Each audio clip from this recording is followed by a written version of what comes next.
ने अर्जुन को अपना विराट रूप दिखा, ये प्रकट स्वरूप है, यानी कि भगवान की भगवत्ता प्रकट हो रही है इस विराट रूप में, उनका ऐश्वर्य दिखाई दे रहा है। नरसिंह अवतार में स्तंभों से प्रकट होकर भगवान अपना दिव्य रूप दिखाया, ये पूर्ण प्रकटता है कि नहीं। गोवर्धन लीला, जब कृष्ण ने पर्वत उठाया तब सब उनका दिव्य स्वरूप स्पष्ट हुआ।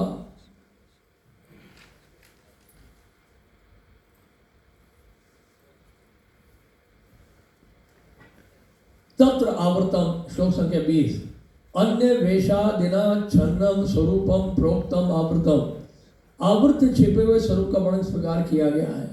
जब स्वरूप अन्य व्यक्तियों के वस्त्रों द्वारा ढका या परिवर्तित वेश बदलकर किया जाता है तब उसे आवृत स्वरूप कहा जाता है, यानी कि ढका हुआ स्वरूप है। जैसे नाटक में भी देखते हैं, ड्रामा शो देखते हैं, आपका वास्तविक स्वरूप दिखता नहीं है, आप किसी और रूप में दिखाई देते हैं, वेश बदला होता है आपने, तो उस समय तो लगता है कि आप वही हैं जो ड्रामा में दिखाई दे रहे हैं। ड्रामा समाप्त होने के बाद समझ में आता है अच्छा आप थे, आप तो आपको तो पहचान ही नहीं पा रहे थे। तो ये क्या है, आवृत रूप है, आवृत स्वरूप है। तेन यथा, श्लोक संख्या 21 बता रहे हैं, मां स्नेहति किमुच्चेत महिलेयम द्वारका वरोधेत्र आम विदितम कुतुकार्थी वनिता वेशो हरिश्चरति। वेश बदले हुए स्वरूप का एक उदाहरण इस प्रकार दिया गया। द्वारका के अंतपुर में ये रानी मुझे इतना आकर्षित क्यों कर रही है? उद्धव जी कह रहे हैं, उद्धव जी कह रहे हैं जो रानी है मुझे आकर्षित क्यों कर रही है इतना? हाँ, अब मैं समझ गया, कृष्ण ने जिज्ञासा से रानी का वेश धारण किया है और महल में विचरण कर रहे हैं। श्री जी गोस्वामी टीका में लिख रहे हैं, ये उद्धव के वचन है। उस रानी के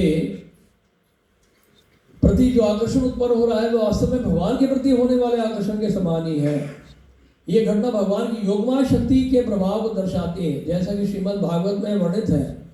दशम स्कंद 69वां अध्याय और 36वां श्लोक, अव्यक्त लिंगम प्रकृतिषु अंतःपुरा गृहादिषु क्वचित चरंतम योगेशम तत्तद् भाव भुभुत्सया। अर्थात कहीं कहीं भगवान श्री कृष्ण योग माया के स्वामी भिन्न भिन्न व्यक्तियों के घरों तथा अंतःपुरों में वेश बदलकर इस उद्देश्य से विचरण करते थे कि वे जान सके कि प्रत्येक व्यक्ति के मन में क्या भाव चल रहा है। भगवान श्री राम भी करते थे इस तरह से, अयोध्या में विचरण कर रहे थे वो भी वेश बदल कर। तभी तो उन्होंने उस धोबी से सुना माता सीता के बारे में। तो कई बार जो राजा होते हैं वो वेश बदल कर निकलते हैं, जानने के लिए उत्सुक होते हैं कि प्रजा उनके बारे में क्या सोच रही है, क्या विचार है उनका, क्योंकि राजा के सामने वैसे तो कोई बोलेगा नहीं। प्रकट स्वरूप न यथा, अब यहाँ पर श्लोक संख्या 22 में प्रकट स्वरूप के बारे में चर्चा हो रही है। अयम कंबु ग्रीवः, अयम कंबु ग्रीवः कमल कमनीयाक्षी पटिमा तमाल श्यामंग दुतिर अतितराम चरिता छत्रिता शिरः दराशी वत्सांगा स्फुरत हरिधराद्रि अंकितकरः करोति उच्चैर मोदम मम मधुर मूर्ति मधुरिपुः। यहाँ पे अब भगवान के स्वरूप का, उनके प्रकट स्वरूप का वर्णन हो रहा है। यानी स्वरूप ही अपने आप में एक आलम्बन है, विषय आलम्बन है। यानी कि स्वरूप भगवान का इतना मधुर है, ये मधुर जो स्वरूप है उनका, उसी से ही रति उत्पन्न हो रही है। बात, मधुर नामक दैत्य के शत्रु भगवान के मधुर रूप मुझे अत्यंत आनंद देता है। उनका कंठ शंख के समान है, उनकी सुंदर आंखें कमलों को भी लज्जित कर देती है और उनके शरीर की आभा श्याम तमाल वृक्ष के समान है। श्रील प्रभुपाद जी तमाल वृक्ष के पास खड़े थे और उसका पत्ता प्रभुपाद जी ने छुआ, तमाल वृक्ष यहाँ पे भी है, देखा आपने? यस। एडमिनिस्ट्रेटिव ब्लॉक में एंटर करने से पहले वहाँ तमाल वृक्ष है, देखा? उसका पत्ता कभी छू के देखिए, बहुत सॉफ्ट है। तो प्रभुपाद ने कहा कि कृष्ण की जो त्वचा है वो भी बिल्कुल ऐसी है। तो छू के बता रहे थे, तो यहाँ पे ये बता रहे हैं कि उनके शरीर की आभा श्याम तमाल वृक्ष के समान है। उनकी सुंदर आंखें कमलों को भी लज्जित कर देती है। उनके सिर पर छत्र सुशोभित है, उनके वक्षस्थल पर श्रीवत्स का चिन्ह है और उनके हाथों में चक्र शंख आदि के चिन्ह अंकित है। भगवान के चरणों में भी चिन्हों का चिन्ह बहुत सारे चिन्ह अंकित है, हाथ में भी चिन्ह अंकित है। तो ये सब जो है विशेष लक्षण दिखाए जाते हैं भगवान कृष्ण के। भगवान या भगवान के जो अवतार हैं उनके चरणों के नीचे चिन्ह होते हैं जो शास्त्रों में दिए गए हैं। कोई अपने आप को भगवान बताता तो आप पूछिए उससे कि आप चरणों को दिखाइए, जरा आपके चरणों का दर्शन करना चाहते हैं, देखिए वहां कोई चिन्ह है कि नहीं है। तो ये लक्षण दिखाई देते हैं, प्रकट स्वरूप में दिखाई देते हैं। तो हाथ में चिन्ह है, चरणों के नीचे चिन्ह है, इस प्रकार भगवान दिखाई देते हैं। ये जी गोस्वामी की टीका में लिखा है, ये भी उद्धव के वचन है। भगवान की आंखों की शोभा अत्यंत अद्भुत है, जिसे कमल भी प्राप्त करना चाहते हैं, अर्थात कमल भी उनसे हीन प्रतीत होते हैं। उनके शरीर की आभा तमाल वृक्ष के गहरे श्याम वर्ण के समान है। अन्य कुछ पाठ भेद भी मिलते हैं, परंतु उन्हें स्वीकार नहीं किया गया है। उनके वक्षस्थल पर अत्यंत सूक्ष्म श्वेत रोमों के गुच्छों के रूप में श्रीवत्स का चिन्ह है। उनके हाथों पर चक्र, अरि और शंख, दर आदि के चिन्ह अंकित हैं और सदा अति राम उनके सर पर छत्र विराजमान रहता है। अथ तद गुणः, अब यहां पर गुणों की बात की जा रही है। अयम नेता सुरम्यांगः सर्वत्सल लक्षणान्वितः रुचिरस्तेजसा युक्तो बलियान वयसान्वितः। जब कृष्ण के गुणों का वर्णन किया जाएगा, नायक कृष्ण के अत्यंत सुंदर है, उनके शरीर में सभी शुभ लक्षण विद्यमान है, वे देखने में अत्यंत मनोहर हैं, उनमें प्रचुर तेज, वे बलवान हैं और वे आदर्श यौवन से युक्त हैं। ये सब गुणों की चर्चा है। अब यहां पर बता रहे गुण दो प्रकार के होते हैं, एक तो प्राथमिक और एक क्या है द्वितीय, यानी कि गौण। यदि हम कृष्ण के सुंदर अंग कहते हैं तो यहां बल किसमें दिया जा रहा है? गुण सुंदर अंग पर होता है। इस स्थिति में गुण मुख्य रूप में कार्य करता है और उद्दीपन बनता है। तो जब भगवान कृष्ण की प्रशंसा की जाती है, उनका गुणगान किया जाता है, उनके सुंदर अंगों का, कृष्ण के सुंदर अंग कहते हैं, यानी कि उनके अंग कितने सुंदर हैं, तो यहाँ पे बल किससे दिया जा रहा है? सुंदर। उनके गुण पे दिया जा रहा है बल, यानी कि इस स्थिति में गुण मुख्य रूप से कार्य करता है और वो उद्दीपन बन जाता है। समझ रहे? तो उद्दीपन का कारण क्या बन जाता है यहाँ पर? उनके गुण, कृष्ण के गुण। लेकिन यदि हम सुंदर अंग वाले कृष्ण कहते हैं तो यहां मुख्य बल कृष्ण पर होता है।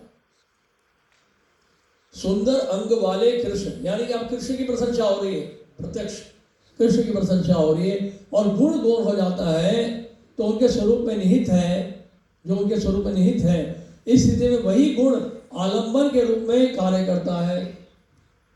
कौन सा गुण? यदि हम कहते हैं सुंदर अंग वाले श्री कृष्ण, तो क्या बन जाता है? आलंबन बन जाता है, आधार बन जाता है। और गुणों के आधार कौन है? श्री कृष्ण है, उनका स्वरूप है। इस प्रकार जब गुण गौण रूप में होकर आलंबन के रूप में कार्य करते हैं, उनका वर्णन पहले किया जाएगा और श्लोक में अयम नेता का अर्थ है वह नायक या प्रेम का विषय जिन्हें कृष्ण कहा जाता है। तो यहां पर नायक या प्रेम का विषय कौन है? श्री कृष्ण है। तो श्री कृष्ण का जो अपना ही स्वरूप है वो आलम्बन है, यानी सुंदर अंग वाले श्री कृष्ण। तो मुख्य बल अगर कृष्ण पर दिया जाता है तो फिर क्या हो जाता है? वो गुण जो है आलम्बन के रूप में, विषय आलम्बन के रूप में कार्य करता है। और अगर केवल उनके सुंदरता की चर्चा होती है, उनके अंगों की सुंदरता की चर्चा होती है, तो फिर वो उद्दीपन का कार्य करता है। उद्दीपन का मतलब होता है प्रेरणा मिलती है, प्रेरित होते हैं। मैंने बताया था ना, उद्दीपन का अर्थ ये बताया था, जैसे श्री कृष्ण की बांसुरी है, उनका मोर पंख है, उनके वस्त्र है, उनका धाम है, गिरिराज जी है, यमुना जी है, उनका महाप्रसाद है। इन सबको देखने से क्या होता है? प्रेरित होते हैं हम कृष्ण के लिए।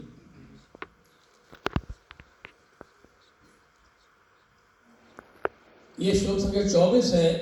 विविधाद्भुत भाषा विद सत्य वाक्य प्रियम वदः वावदूकः सुपान्वित्यो बुद्धिमान प्रतिभान्वितः।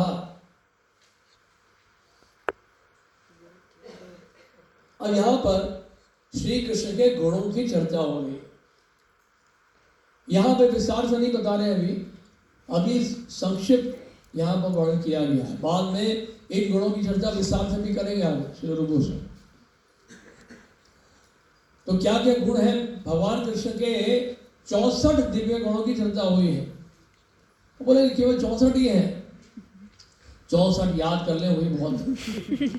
भगवान के तो अनंत गुण है, लेकिन 64 विशेष बताए गए यहाँ पर ताकि हम याद रख सकें। विविधाद्भुत भाषविद सत्य वाक्य प्रियम वदः वावादुका सुपान्वित्यो बुद्धिमान प्रतिभान्वितः। यानी भगवान कृष्ण का जब दर्शन करते हैं, केवल उनके रूप का नहीं, हमें उनके गुणों का भी स्मरण करना चाहिए, गुणों की चर्चा करनी चाहिए, गुणों का गुणगान करना चाहिए। इसको कहते हैं गुण कीर्तन कहते हैं। एक होता है लीला कीर्तन और एक होता है नाम कीर्तन, और ये क्या है? गुण कीर्तन। यानी गुणों का कीर्तन करना, उनके गुणों की चर्चा करना। तो क्या क्या बता रहे हैं यहाँ पर? सत्यवादी है, अनेक अद्भुत भाषाओं का ज्ञान रखते हैं, केवल मनुष्य की भाषाएं नहीं, यहाँ तक कि पशु पक्षी की भाषा भी, उनकी बोली भी बोल लेते हैं श्री कृष्ण। सत्यवादी है, मधुर वाणी बोलते हैं, वाक्पटु है, विद्वान है, बुद्धिमान है और नित्य नवीन विचारों से परिपूर्ण रहते हैं। विदग्ध चतुरो दक्षः कृतज्ञः सुदृढ़ व्रतः देश काल सुपात्रज्ञः शास्त्र चक्षुः शुचिर्वशी वे रसिक सौंदर्य प्रिय चतुर कुशल तथा कृतज्ञ है। वे अपने व्रत का पालन करते हैं, देश काल पात्र के ज्ञाता हैं, शास्त्र के अनुसार दृष्टि रखते हैं, शुद्ध हैं और अपनी इंद्रियों को वश में रखते हैं।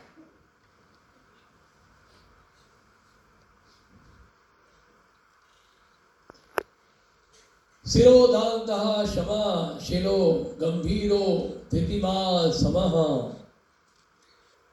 वदान्यो धार्मिकः शूरः करुणो मान्यमानकृत।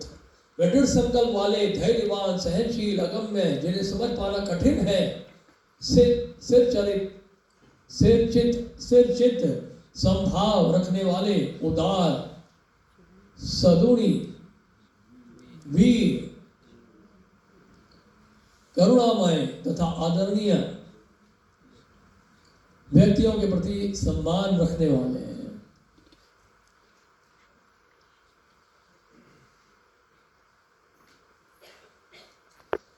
27 नंबर श्लोक। दक्षिणो विनयी धीमान शरणागत पालकः सुखी भक्त सुहृत प्रेम वश्यः सर्व शुभंकरः।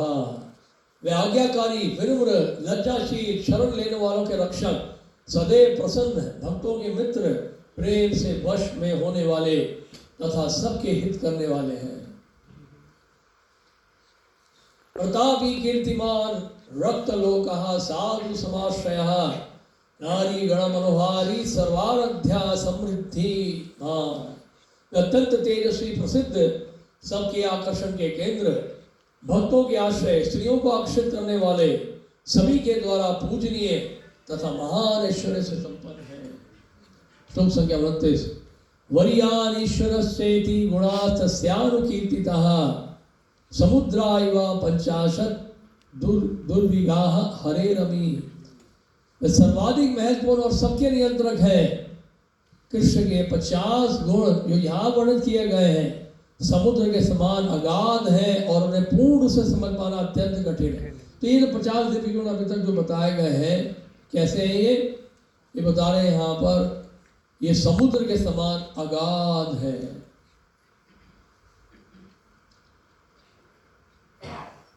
जीवेषु एत वसंतो भी बिंदु बिंदु दया क्वचित परिपूर्णतया भांति तत्रैव पुरुषोत्तमे। अब ये जो 50 दिव्य गुण हैं, अंश मात्र में जीव में भी होते हैं।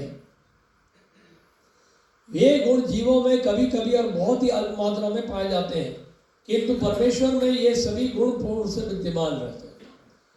जीव जब स्वरूप सिद्धि प्राप्त कर लेता है, परफेक्शन मिल जाता है, उसको भगवान से संबंध पुनः स्थापित हो जाता है, तो उसमें 50 दिव्य गुण दिखाई पड़ते हैं। लेकिन ये सब क्या है, बहुत अल्प मात्रा में पाए जाते हैं, अंश है ना, तो इसलिए अल्प मात्रा में पाए जाएंगे।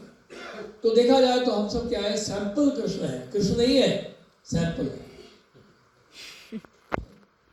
ये सब गुण है बहुत अल्प मात्रा में, लेकिन 50 ही हैं जो साधन सिद्ध होते हैं।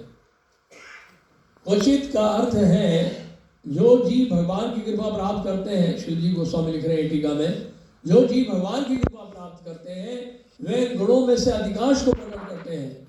फिर भी ये गुण उनमें केवल बहुत ही अल्प मात्रा में मानो बूंद के समान प्रकट होते हैं। और जो अन्य जीव भगवान की कृपा प्राप्त नहीं करते, उनमें ये गुण केवल आभास छाया मात्र के रूप में ही दिखाई देते हैं। जैसे हम सब है, आप सब तो नहीं, खैर अब तो भक्त बनने की कोशिश कर रहे हैं आप, तो पहले से तो सुधार है, लेकिन जो माया जगत में पूरी तरह से वशीभूत है, तो उनमें तो ये गुण दिखाई नहीं देते, केवल उसका आभास ही दिखाई देता है, छाया मात्र ही दिखाई देता है। आभास इसका अर्थ है कि वह गुण वास्तविक नहीं है जो बदावस्था में। तथा ही पान में पार्वती शीति कंठेन तद्गुणः कंदर्प कोटि लावण्येति आदायः आद्यः परिकीर्तितः। श्लोक संख्या 31 में बताया जा रहा है। इस प्रकार पद्म पुराण में शिव पार्वती से कृष्ण को गुणों का वर्णन करते हैं, जो उनके सौंदर्य से आरंभ होता है, जो करोड़ों कामनाओं से भी अधिक है। तो ये बता रहे हैं पद्म पुराण में ये शिव जी ने वर्णन किया, ये पार्वती जी को भगवान कृष्ण के गुणों की चर्चा की। श्लोक संख्या 32 बता रहे हैं, एत एव गुणः प्रायो धर्माय वनमालिनः पृथिव्या प्रथम स्कंदे प्रथ्यान चक्रीरे सुडम। प्रथम स्कंद में पृथ्वी भी धर्मदेव को उपदेश देने के लिए कृष्ण के गुणों का स्पष्ट और विस्तार पूर्वक वर्णन करती है। धर्माय कचित कभी कभी का अर्थ है, इस श्लोक में धर्माय का अर्थ है धर्म के व्यक्तित्व को शिक्षा देने के लिए। यहाँ धर्माय शब्द चतुर्थ विभक्ति द्वितीया के स्थान पर प्रयुक्त है, जो पाणिनि के नियम क्रियार्थोपपदस्य च कर्मणि स्थानिनः के अनुसार प्रयोग किया गया। धर्माय का अर्थ होगा पृथ्वी ने धर्म के लिए, धर्म को उपदेश देने हेतु कृष्ण के गुणों का वर्णन किया।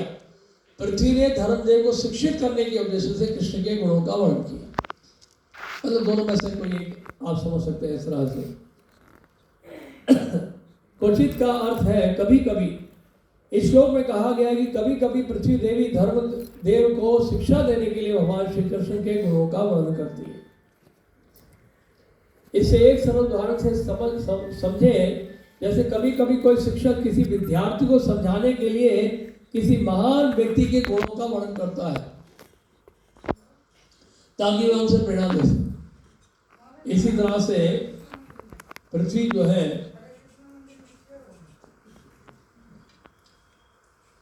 पृथ्वी धर्म देव को जो है भगवान कृष्ण के बारे में बता रहे हैं, उनके गुणों का वर्णन कर रहे हैं।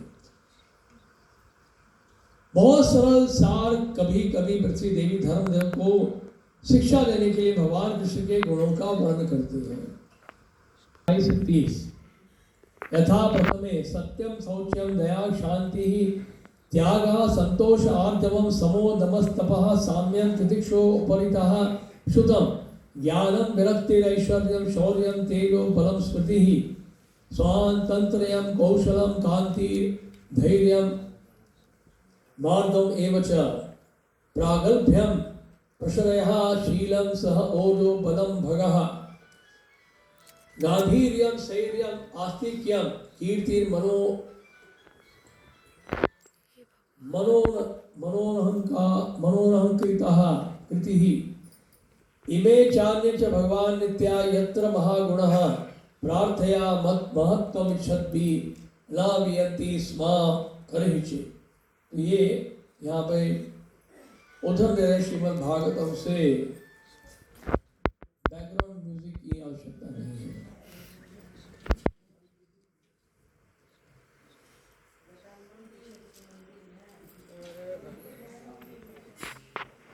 इमे चान्य च भगवान नित्या यत्र महागुणः प्रार्थया महत्त्वम इच्छन्ति न वियन्ते स्वकरहिचे।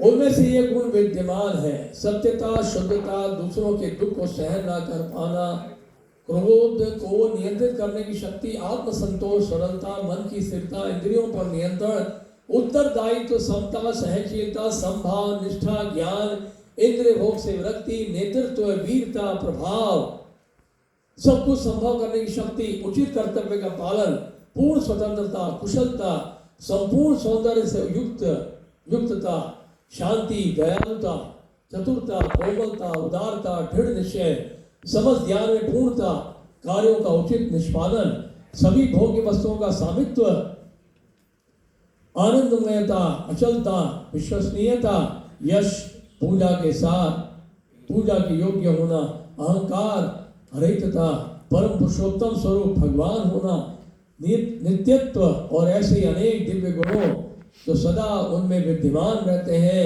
और उनमें उनसे कभी अलग नहीं होते। तो यहाँ पे 40 गुणों का वर्णन किया गया है इस भागवत के श्लोकों में। श्लोक 37 में क्या कह रहे हैं श्रील रूप गोस्वामी? अथ पंच गुणा यस्य और अंशेन विरषादिषु। अब कृष्ण के 5 ऐसे गुणों का वर्णन किया जाएगा जो शिव आदि में भी उस समय प्रकट होते हैं जब वे भगवान के अंश रूप में होते हैं। तो 50 दिव्य गुण का वर्णन तो हो गया है।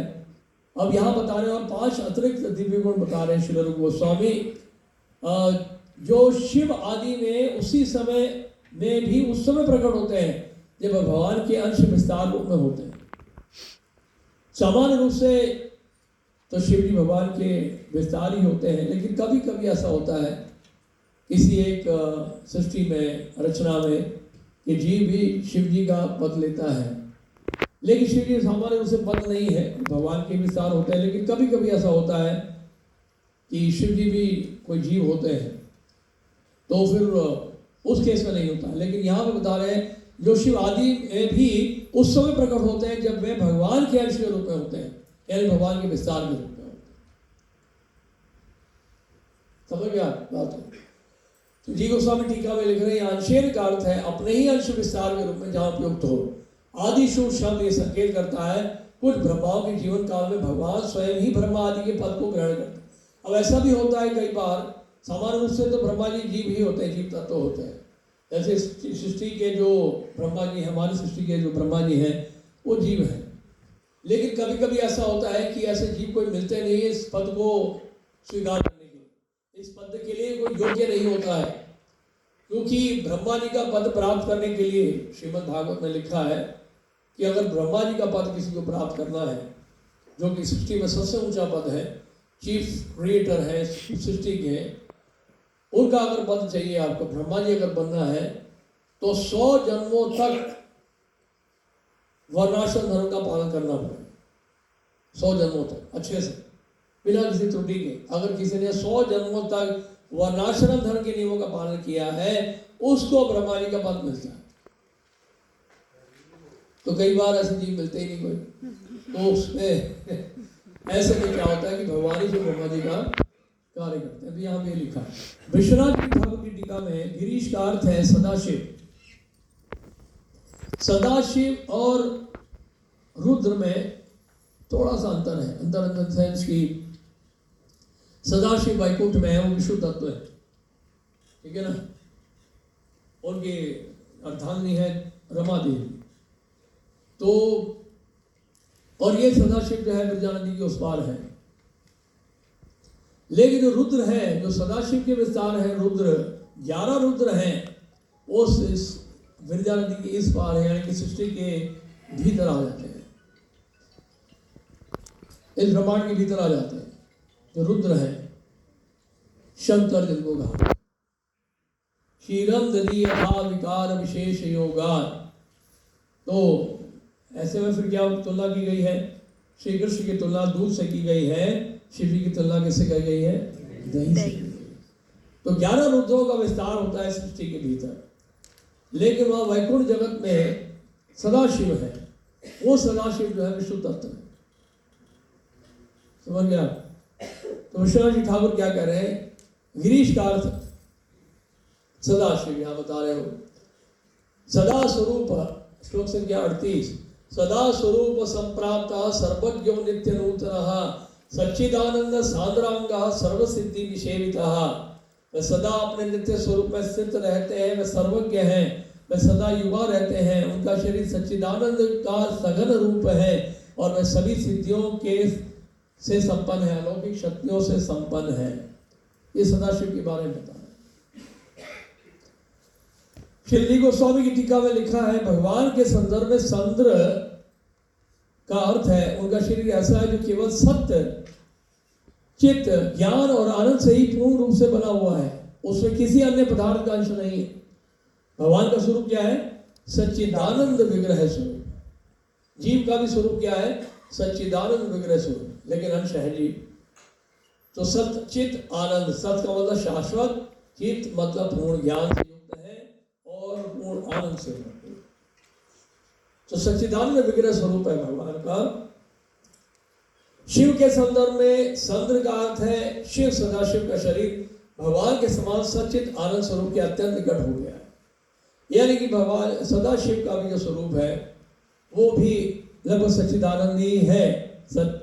भगवान के समान सच्चिदानंद स्वरूप के अत्यंत निकट हो गया है, अर्थात वह बहुत हद तक उसी दिव्य प्रकृति को धारण करते हैं। समझ रहे हैं? इस सदाशिव के बारे में बता रहे हैं।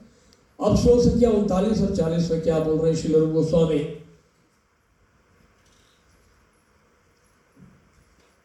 अथोच्यन्ते गुणाः पंचये लक्ष्मी शादी वर्तिनः अभिचिन्त्या महाशक्ति कोटि ब्रह्मांड विग्रह अवतारा बलि बीजम हतारी गतिदायक आत्मराम गणा कर्षिति अमी कृष्णे किलाद्भुतः। अब उन अद्भुत गुणों का वर्णन किया जाएगा जो कृष्ण में है और नारायण तथा पुरुषोत्तारों में भी पाया जाता है। उनमें अचिंत और महान शक्तियां हैं, वे करोड़ों ब्रह्मांड में व्यास होने वाले स्वरूप हैं, वे उनके अवतारों के मूल कारण हैं, वे अपने द्वारा मारे गए शत्रुओं को भी फल प्रदान करते हैं और वे आत्मरामों को भी आकर्षित करते हैं। ये गुण कृष्ण में और भी अधिक आश्चर्यजनक रूप से प्रकट होते हैं।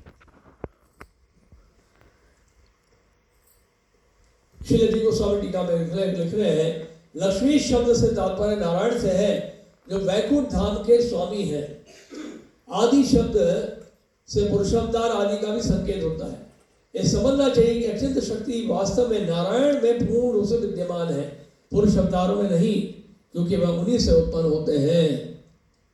प्रथम पुरुष अवतार के रूप में वे करोड़ों ब्रह्मांड में अपने स्वरूप को विस्तार करते हैं, क्योंकि यही महाविष्णु का कार्य है जो अपनी दृष्टि द्वारा प्रकृति पर प्रभाव डालते हैं। तो कारण सागर में लेटे हुए जो महाविष्णु हैं, उनके रोमकूप से अनंत कोटि करोड़ों ब्रह्मांड निकलते हैं।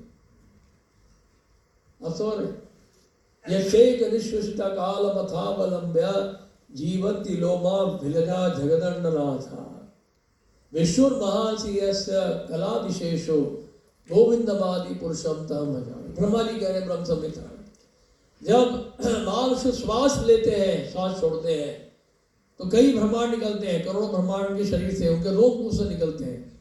और जो श्वास भीतर लेते हैं तो वो सारे ब्रह्मांड के शरीर में चले जाते हैं। इसका मतलब क्या है? यानी कि जब वो श्वास बाहर छोड़ते हैं तो ब्रह्मा जी जन्म लेते हैं, श्वास जब भीतर लेते हैं तो ब्रह्मा जी की मृत्यु होती है। तो ये महाविष्णु है। और ये महाविष्णु क्या है? विष्णु और महाशयस्य कला विशेषो, ये भगवान श्री कृष्ण के अंश कला विस्तार है महाविष्णु। आप सुन रहे? तो यानी कि ब्रह्मा जी की आयु बताई गई है 311 ट्रिलियन 40 बिलियन अर्थ ईयर्स, 31 नील 10 खरब 40 अरब साल। ये ब्रह्मा जी की आयु बताई। हमारे ब्रह्मांड में जो ब्रह्मा जी उनकी आयु है। और ये क्या है? महाविष्णु के एक श्वास के बराबर है। महाविष्णु एक श्वास छोड़ते हैं तो ब्रह्मा जी की इतनी आयु होती है। जब श्वास भीतर लेते हैं तो इतनी आयु समाप्त हो जाती है जितना मैंने बताया। तो इस प्रकार प्रथम पुरुषावतार के रूप में करोड़ों ब्रह्मांडों में अपने स्वरूप को विस्तार करते हैं, क्योंकि यही महाविष्णु का कार्य है जो अपनी दृष्टि द्वारा प्रकृति पर प्रभाव डालते हैं। कोटि ब्रह्मांड विग्रह समास व्यापी शब्द अप्रकट है, इसका वास्तविक अर्थ है कोटि ब्रह्मांड व्यापी विग्रह, अर्थात असंख्य ब्रह्मांडों में व्याप्त है। ये श्लोक आगे देखिए, ये भी बता रहा है, वही श्लोक आगे है। ब्रह्म संहिता से श्लोक उदाहरण दे रहे श्री गोस्वामी। यस्यैक निश्वसित काल मथावलंब्या जीवन्ति लोमा विरजा जगदण्डनाथः। ये 5वां अध्याय श्लोक संख्या 48 है ब्रह्म संहिता। विष्णुर्महांस इह यस्य कला विशेषो गोविंदमादि पुरुषं तहं भजामि। अर्थात महाविष्णु जिनकी श्वास प्रश्वास की क्रिया से असंख्य ब्रह्मांड उत्पन्न होते हैं और पुनः उनमें विलीन हो जाते हैं, वे स्वयं कृष्ण के एक अंश हैं। अतः मैं आदि पुरुष गोविंद को जो समस्त कारणों के कारण है उनकी उपासना करता हूँ। कौन बोल रहे हैं? ब्रह्मा जी बोल रहे हैं। ब्रह्मा जी सृष्टि के प्रारंभ में भगवान की उन्होंने स्तुति की थी, और स्तुति जब किया तो ब्रह्मा जी बता रहे हैं कि मैं कौन हूँ? मैं तो महाविष्णु के एक श्वास के बराबर हूँ। और ये महाविष्णु कौन है? ये स्वयं कृष्ण के अंश है, एक अंश है केवल महाविष्णु। श्रीजी गोस्वामी लिख रहे हैं, अवतारों के मूल कारण होने का पद नारायण पुरुषावतारों तथा अन्य रूपों पर भी लागू होता है। पुरुषावतार 3 पुरुषावतार हैं। एक तो महाविष्णु है जिनको कारणोदक्षाय विष्णु कहा जाता है। अब ये जो कारणोदक्षाय विष्णु जब ब्रह्मांड में प्रवेश करते हैं, हमारे जो ब्रह्मांड है वो आधा जल से भरा हुआ है, यानी गर्भोदक सागर। उस गर्भोदक सागर में लेटे हैं गर्भोदक्षाय विष्णु जो इस पूरे ब्रह्मांड के परमात्मा है। और ये गर्भोदक्षाय विष्णु का और विस्तार होता है क्षीरोदक्षाय विष्णु के रूप में, जो श्वेताद्वीप में वास करते हैं। और ये क्षीरोदक्षाय विष्णु जो है इस ब्रह्मांड के अणु और परमाणु में भी प्रत्येक जीव के हृदय में परमात्मा के रूप में वास कर रहे हैं, क्षीरोदक्षाय विष्णु। और जितने भी अवतार होते हैं इस ब्रह्मांड के भीतर, जो अवतार होते हैं इस पृथ्वी में भी अवतार होते हैं, वो क्षीरोदक्षाय विष्णु से ही प्रकट होते हैं। ये प्रोसेस है। तो इस प्रकार तो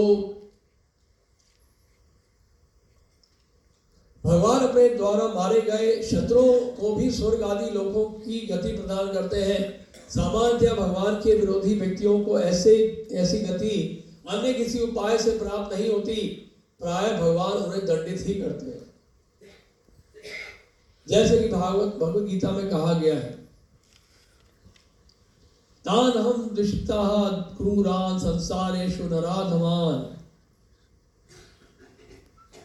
क्षिपामि अजस्रम अशुभा न सुरिष्व एव योनिषु आसिरिम योनि आपन्ना मूढ़ा जन्मनि जन्मनि माम प्राप्येव कौन्त्या ततो यान्ति अधमां गति।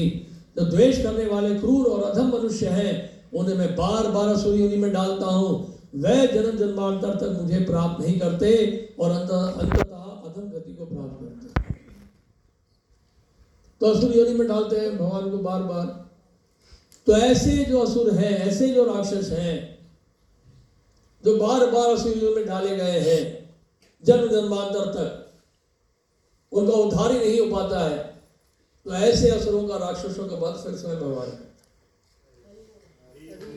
असुर ये लिखा है वहां पे, श्री जी गोस्वामी लिख रहे हैं, सामान्य भगवान के विरोधी व्यक्तियों को ऐसी गति अन्य किसी उपाय से प्राप्त नहीं होती, प्राय भगवान उन्हें दंडित ही करते हैं।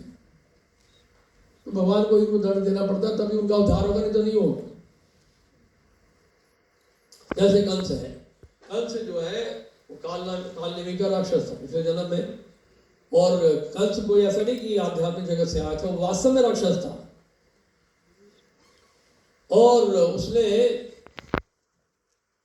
भगवान कृष्ण से द्वेष पाल के रखा और इसे भगवान से इतना भयभीत था, दिन रात भगवान का ही चिंतन करता था, लेकिन प्रतिकूल भाव से, अनुकूल भाव से नहीं।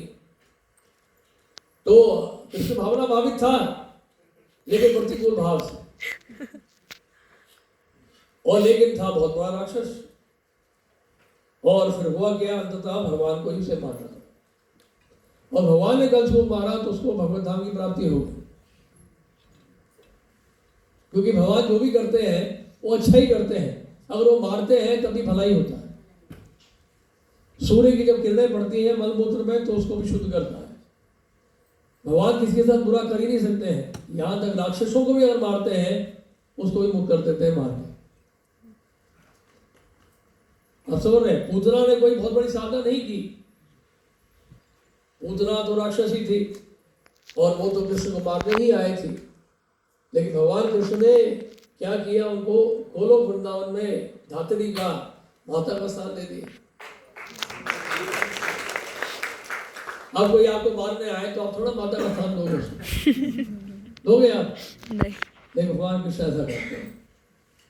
तो भगवान कभी किसी का बुरा कर ही नहीं सकते हैं और अच्छा ही करते हैं। आत्मरामों को, श्री जी गोस्वामी लिख रहे हैं आगे टीका में, आत्मरामों को आकर्षित करने का उदाहरण भागवत में अनेक स्थानों पर मिलता है, विशेषकर तीसरे स्कंद में, जहां सनकादि कुमार भगवान के चरणों में सिर्फ तुलसी की सुगंध से आकर्षित हो गए। तो ये जो चार कुमार थे पहले ब्रह्मवादी थे, निराकार निरुषय ब्रह्म ज्योति से आकर्षण था, भगवान के स्वरूप से नहीं। लेकिन भगवान के स्वरूप से, उनके चरणों से जो तुलसी की सुगंध आ रही थी, उस सुगंध को सूंघकर वो भगवान के स्वरूप से आकर्षित हो गए। ये गुण कृष्ण में भी और अधिक अद्भुत हो जाते हैं, क्योंकि वह पृथ्वी पर प्रकट होकर साधारण मनुष्य की लीला करते हुए भी इन सभी दिव्य शक्तियों को धारण करते हैं। अचिंत शक्तियां और अवतारों के मूल कारण होने जैसे गुण स्वयं कृष्ण में पूर्ण रूप से हैं, क्योंकि वह स्वयं भगवान है, नारायण के भी मूल है, नारायण से ही पुरुष अवतार उत्पन्न होते हैं। अतः जो कुछ उनमें है वह सब कृष्ण में भी विद्यमान है। तो नारायण के भी मूल उद्गम कौन है? श्री कृष्ण है। पुरुष अवतारों के भी मूल उद्गम कौन है? श्री कृष्ण है। कृष्ण स्वयं भगवान है, उनका जो स्वरूप है किसी अन्य स्वरूप के ऊपर निर्भर नहीं है, इसलिए स्वयं भगवान है। आप समझ रहे? उनके कोई उद्गम नहीं है, कृष्ण के उनके स्वरूप का कोई उद्गम नहीं है, तो इसलिए उनको आदि पुरुष कहा गया है। अनादिरादि गोविंदा सर्व कामना कारण।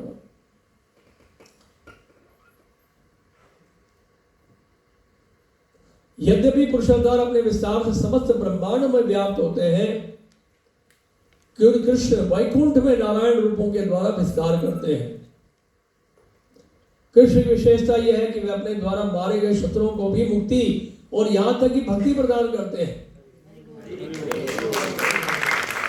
इस प्रकार इन गुणों के प्रदर्शन में कृष्ण की अद्भुतता नारायण से भी बढ़कर है। शिव आदि विस्तारों में ये गुण पूर्ण रूप से नहीं पाए जाते, परंतु जो भक्त कृष्ण की मधुरता का आस्वादन करते हैं उनके लिए ऐश्वर्य गुण आश्चर्य का कारण नहीं होते। ये जो भक्ति रसामृत सिंधु ग्रंथ है, इसका जो मुख्य आशय है, उद्देश्य है, श्री कृष्ण के प्रति आकर्षण जागृत करना। इस ग्रंथ को पढ़ने के बाद हम समझ जाएंगे कि कृष्ण का वास्तविक स्वरूप क्या है, उनके गुण क्या है, उनकी लीलाएं क्या है। उस तत्व को समझने का हम प्रयास कर पाएंगे। श्री जी गोस्वामी आगे टीका में लिख रहे हैं, श्रीमद् भागवत के तृतीय स्कंद से उदाहरण दे रहे हैं। दूसरा अध्याय श्लोक संख्या 12 में कहा गया है, यन्मर्त्या लीलोप्यपैकं स्वयोगा माया बलं दर्शयता गृहीतम् भीष्मापनं स्वस्य च सौभगाधेः परम पदम भूषण भूषणांगम। अर्थात भगवान अपनी योगमाया शक्ति से मनुष्य जैसी लीलाएं करते हुए प्रकट होते हैं। उनका ये रूप स्वयं वैकुंठ नाथ के लिए भी आश्चर्यजनक है, क्योंकि ये सौंदर्य की पराकाष्ठा है और सभी आभूषणों को भी सुशोभित करती है। यानी कि आभूषण से कृष्ण सुंदर नहीं बनते हैं, बल्कि आभूषणों की सुंदरता बढ़ती है कृष्ण को जब पहनाया जाता है। आभूषणों के को भी सुशोभित करने वाले हैं श्री कृष्ण। दशम स्कंद के 44 अध्याय के श्लोक संख्या 14 में क्या कहा गया है, गोप्यास्तपा किमचरन् यत् अमुष्य रूपम लावण्य सारम असमोर्धवम अनन्य सिद्धम दीर्घभिः पिबन्ति अनुस्वाभ भिन्नवम दूरापम एकांत धाम यशसः श्रिया ऐश्वर्यस्य। अर्थात गोपियों ने कौन सा तप किया होगा कि वे कृष्ण के उस रूप का निरंतर दर्शन कर रही है, जो सौंदर्य का सार है, इसका कोई समान या श्रेष्ठ नहीं है, जो सदैव नवीन है, अत्यंत दुर्लभ है और जो यश श्री तथा ऐश्वर्य का परम आश्रय है।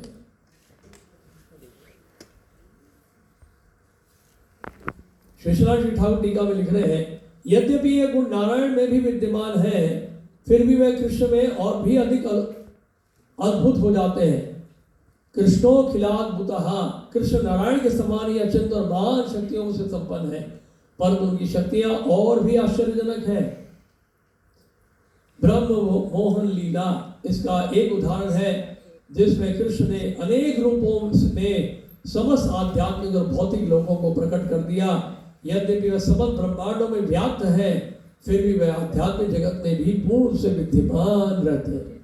वह अपने द्वारा मारे गए शत्रुओं पर भी कृपा करते हैं, उन्हें केवल मुक्ति नहीं बल्कि भक्ति भी प्रदान करते हैं। और यद्यपि वे आत्मरामों को आकर्षित करते हैं, कृष्ण तो स्वयं वैकुंठ नाथ को भी आकर्षित करते हैं। आगे बता रहे हैं, जैसा कि कहा गया है श्रीमद् भागवत के तृतीय स्कंद के दूसरे अध्याय के 12वें श्लोक में, यन्मर्त्या लीलोपैकं स्वयोगा माया बलं दर्शयता गृहीतम् विस्मापनं स्वस्य च सौभगाधेः परम पदम भूषण भूषणांगम। अर्थात भगवान अपनी योगमाया शक्ति से मनुष्य जैसी लीलाओं के लिए उपयुक्त अपना नित्य स्वरूप धारण करते हैं। उनका ये रूप स्वयं वैकुंठ के भगवान के लिए भी आश्चर्यजनक है, क्योंकि सौंदर्य वह सौंदर्य की परम पराकाष्ठा है, वह जो सभी आभूषणों को भी सुशोभित करता है। ये दशम स्कंद का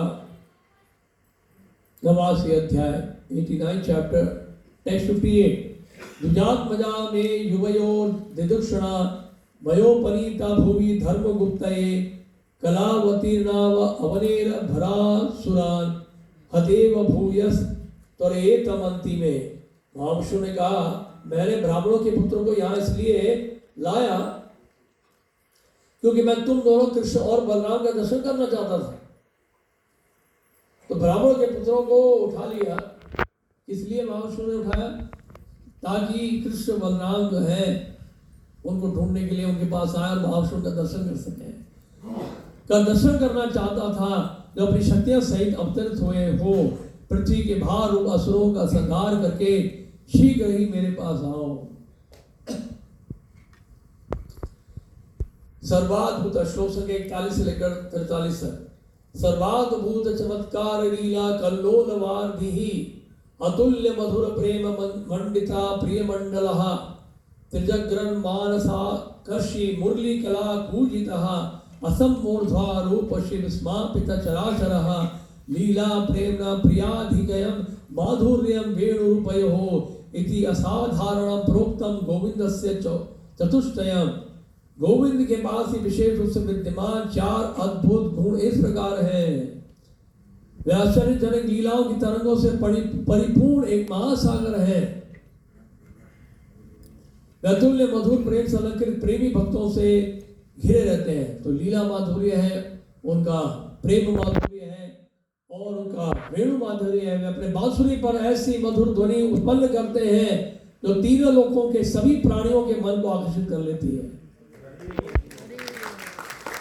रूप माधुर्य है, उनकी रूप की सुंदरता ऐसी होती है कि वह चर और अचर सभी को विस्मित कर देती है।